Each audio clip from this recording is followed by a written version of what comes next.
वफाकी हुकूमत ने कबल अज वक्त रिटायरमेंट के लिए बनाए गए पीटीआई हुकूमत के रूल्स मनसूख कर दिए हैं। इन रूल्स के तहत तमाम इकदाम भी कल अदम करार दिए गए हैं। अहम अपडेट है, वफाकी हुकूमत ने कबल अज वक्त रिटायरमेंट के लिए बनाए गए पीटीआई हुकूमत के रूल्स को मनसूख कर दिया है।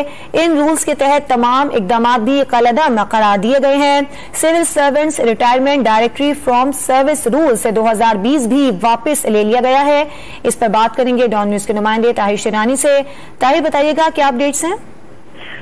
जी बिल्कुल, वफाकी हुकूमत ने नाअहल, निकम्मे, करप्ट और नैबज़दा सरकारी मुलाजमीन को एमनेस्टी दे दी है कि वफाकी काबीना और वज़ीर-ए-आज़म शहबाज शरीफ की मंजूरी के बाद एस्टेब्लिशमेंट डिवीजन ने तहरीक इंसाफ हुकूमत के दौर में बनाए गए रूल्स 2020 वापस लेते हुए civil servants directory retirement from service तनसीख रूल्स 2022 का नोटिफिकेशन जारी कर दिया।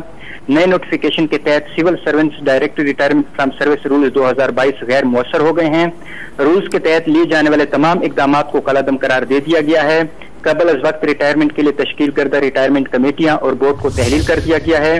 रूल्स के तहत कम से कम 20 साल मुलाजमत करने वाले मुलाजमीन को कबल अज वक्त रिटायर किया जा सकता था।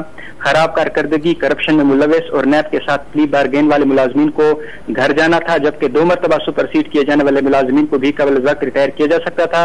रूल्स के तहत साबका दौर हुकूमत में दर्जनों सरकारी मुलाजमीन को मुलाजमत से कबल अज वक्त रिटायर करने का अमल शुरू हो चुका था, ताहम रूल्स के मनसूखी के बायस ये अमल अब खत्म कर दिया गया है। ताहिर शेरानी, आपका बहुत शुक्रिया।